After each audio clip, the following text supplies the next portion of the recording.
Hello everyone, my name is Shubham Agarwal. I have secured All India Rank 25 in Civil Services Examination 2019 and it was my first attempt. My optional subject was Commerce and Accountancy. I am 22 years old. I'll be sharing my preliminary examination strategy with you today and the CSAT as well. So let's begin. As you all know, the Civil Services Examination is bifurcated into 3 exams. It is the preliminary, the mains and the interview. We'll be talking about the preliminary examination today. The preliminary examination by itself is bifurcated into 2. One is the general studies paper and the other is the CSAT paper. CSAT paper is a qualifying examination with what one needs to achieve, I think, 1/3 of the total marks achievable, 67 out of 200 to clear the exam. The main crux of the paper is the general studies paper, which is also of 200 marks, and every correct answer awards you 2 + 2 points, and every incorrect answer gives you a negative 0.67, which is 1/3 of the total marks possible. And left answers achieve you a score of 0.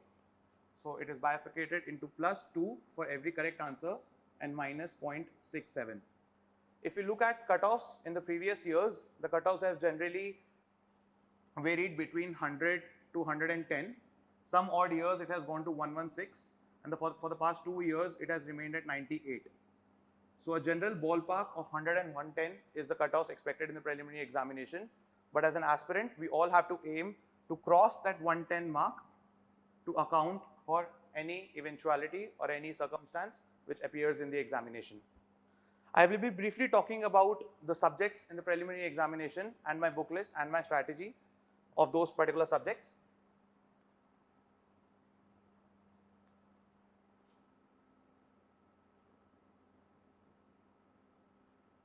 One of the most important subjects for the preliminary examination is polity or political science. My strategy for polity was basically twofold. For the static part, I studied Lakshmikant, and for the current affairs part, the monthly magazines,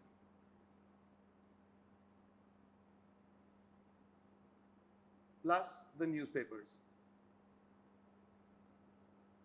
Talking about Lakshmikant first, it is one of the most important books for the civil services examination. It helps you not only in the preliminary examination but also the mains.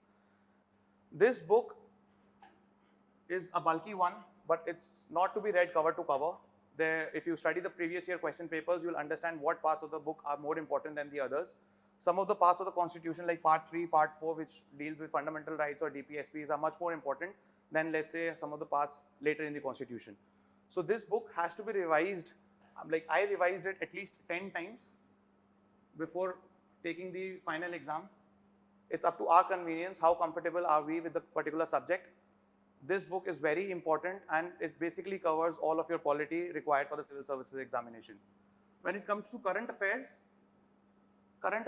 is always to be supplemented with the Lakshmikant book. The Lakshmikant book will only provide you with the static material, and it's only the current affairs part which you do with the regular newspaper reading and the monthly magazines, which are the 2 sources I refer to, that you substitute your preparation along with the static material, and so wholly you prepare yourself for polity. After, my strategy was for enrolling for a preliminary examination test series and writing through the 35 or the 50 tests that are there in a particular test series all through the year. So my strategy basically was, if I am studying polity, I'll be giving polity-based test series right after studying. So that's the only way where how you can judge yourself whether you're understanding what you're studying or not. Because one thing which happens a lot with the UPSC aspirants is they understand while they are studying, but due to lack of revision, they tend to forget it very quickly, because these are not subjects that we usually study in our graduation or in our matriculation. So giving the test series and analyzing how much score you're getting is very important. Next, very important subject according to weightage is history. Again, the syllabus generally says Indian history, but it's very important to bifurcate into different time zones. So we have ancient, we have medieval, and we have modern.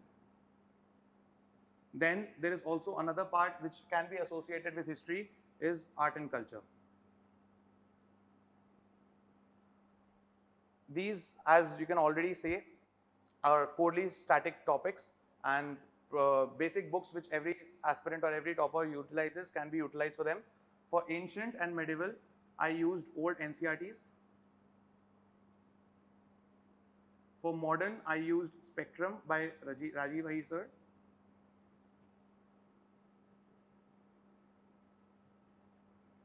And for art and culture, I referred a book called Fine Arts, class 11th. This was my only and only material for history, be it for prelims or for mains. Revising them again and again is very important. Note making, if you feel you're comfortable with, is very important.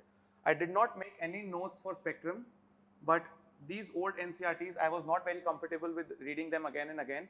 So the first time I picked up those books, I decided that I would make notes. So I made 50 pages each notes for both ancient and medieval, and I never referred to those books again. I made notes out of those books and I never touched those books again. Every time I had to revise my art and culture or my ancient and medieval, it was to be done from those 50 pages of notes. That is history. Next comes geography. For geography, in prelims and in mains, the source material was limited to 11th and 12th NCRTs along with GC Leong. Only 5 books I studied for geography. Both my prelims and my mains were covered from them. But one thing which goes without saying is giving the sectional test series again and again. Subject-wise test series helps you to understand what subjects you are lacking in, where you can make intelligent guessing, and which subjects do you need to avoid in the final exam. Another important aspect of the preliminary examination is economics. In 2019, the attempt I gave, economics was very heavy in the paper, but my graduation subject being commerce and accountancy and minors in economics, I cannot refer a book because I did not study economics for the UPSC exam.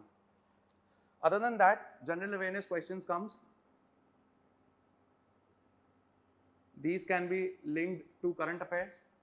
General awareness and current affairs, my source materials were again the newspaper and the monthly magazines. Another source material for current affairs was the pre-prelims magazines that different institutes release. So a lot of institutes release, some release Focus, some release PD365. So you can refer to those so that you can revise your current affairs in a timely fashion just before the examination. This is all about my source material. Now coming to test series. What is important to keep in mind while writing test for prelims? One quintessential aspect about test series is avoid giving online tests. Writing online tests and marking your answers in the computer for prelims is as incorrect as doing answer writing practice for mains by typing the answers. We do not do that, and hence we should not do this as well. The preliminary test by the UPSC is based on OMR sheets. It is the OMR sheets which is the only single sheet that records your preliminary questions answers and which gets checked and it gets evaluated for. So people who are giving online test series and marking their answers via a mouse click are completely doing a disservice to themselves. The correct way of giving test series is, even if you're sitting at home, take a printout of the question paper, get an OMR sheet from the market and give those 2 hours wholly dedicated without any screen. While writing the preliminary examination, there should be no screen around you because it's a complete distraction. Other things will pop out. Those 2 hours is completely dedicated to just your question paper, your OMR sheet and your pen.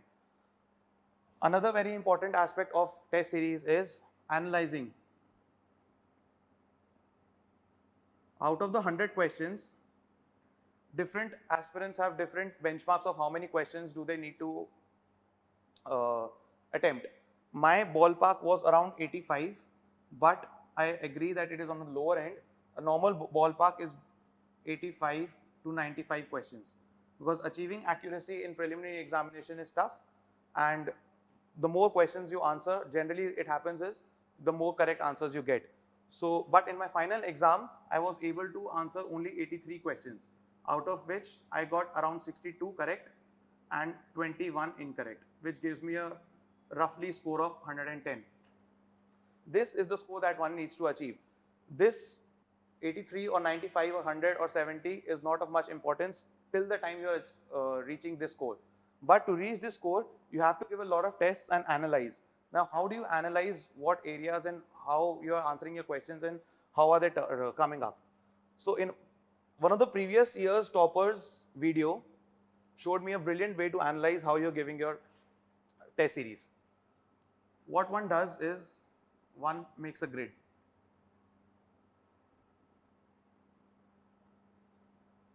Here one's write first attempt, second attempt, third attempt, attempted, correct, incorrect.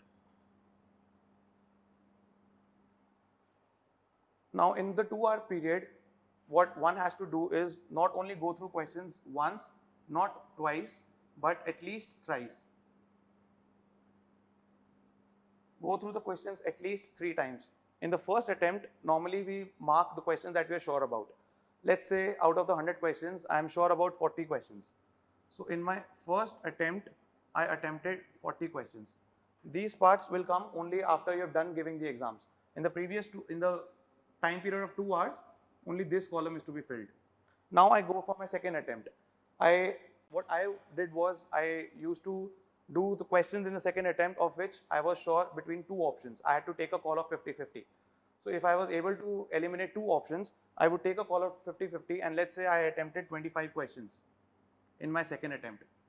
Now in the third attempt, where I have roughly 20 to 25 or 30 minutes left in the completing the 2 hours, I know I have a gap of at least 20 questions because my target is at least 85. So I have to make at least 20 questions here. So in the third attempt, let's say I attempt the rest of the 20 questions. This is what I have done in my 2 hours time period while writing the test. Now it comes to analyzing.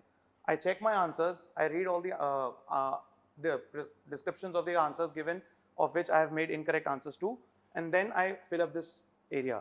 Let's say out of the 40, I got 35 correct and 5 incorrect, or 25 because it was 50-50 chance, I was not sure about them, 18 correct and 7 incorrect. Out of 20, let's say 10 correct and 10 incorrect. Now you have to make sure you are keeping a track of your accuracy. 35 out of 40. So roughly 85 to 90% accuracy you are getting here. 18 out of 25, roughly 70%. And 10 out of 20, roughly 50%. Now what you get out of giving repeated test series is you get your accuracy known. It's not required that you get 100% accuracy in each of these, but at least you should be aware of what your accuracy of each attempt is, because that helps you, this part helps you in changing this part of the number of questions attempted. In the next test series or in the next test, on the next test, mock test, and eventually in the final test, you will be more aware about how many questions you are attempting in what attempt of yours in the period of 2 years. It's also very important to make sure how intelligently you are guessing the correct answers, because a 70% accuracy in your second attempt is good because you're making the choice between 50-50. But if this goes down to 40%, then even in a 1:1 ratio situation, you are getting more incorrect answers than correct answers, which is not a very happy place to be. But you know that you're not getting correct answers in your mock test series, so you can improve upon that. So this grid, one of the toppers, I followed his advice and formed this grid. All my mock test series in my prelims was based on this on this grid, and it helped me a lot in achieving the accuracy that I needed for the exam. Other very important things which comes with prelims is takes the troughs and the crests with equal importance. No candidate achieves only these marks in mock tests. No candidate achieves only these marks. There will be days when you will be getting very high marks, 130, 140 in a particular test, and you'll be elated and you'll be thinking that you'll be getting rank 1. and there'll be days when you will be getting 50 or 60 or 70. I was a similar candidate in both. I was falling in both the situations. It's very important to understand that not this test is what matters, it's what you did in those 2 hours matters. There must be something wrong, lack of attention, lack of awareness in those 2 hours, and you must be very joyous in those 2 hours. Or maybe it's just the questions. It's very important to take your triumphs and the disasters in equal spirit. Do not get bogged down at these times and do not get overconfident at those. Have a small study group, discuss with your friends how much scores are they getting. And if you are enrolling for online test series, then one thing that happens is you get ranks after each test. If people are continuously getting top 10, top 20, top 50 ranks, good for them. But if you're falling around and around 800 or 900 or 1000 ranks, do not get bogged down. I joined a test series, open test series for 3 tests, and out of 3000 students, roughly 3000 students, I never got a rank more than 800. Never got a rank more than 800. But that is not what matters, because the questions that the institute's tests is repeated from a lot of years, that the question banks that they have. The question that the UPSC will have is much more relatable. So do not get bogged down by the marks that you're getting or the rank that you're getting.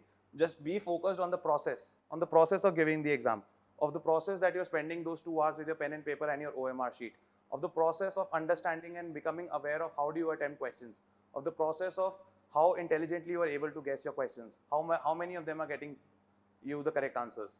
That's more important. That's been my prelim strategy. I'm Shubham Agarwal. Thank you very much.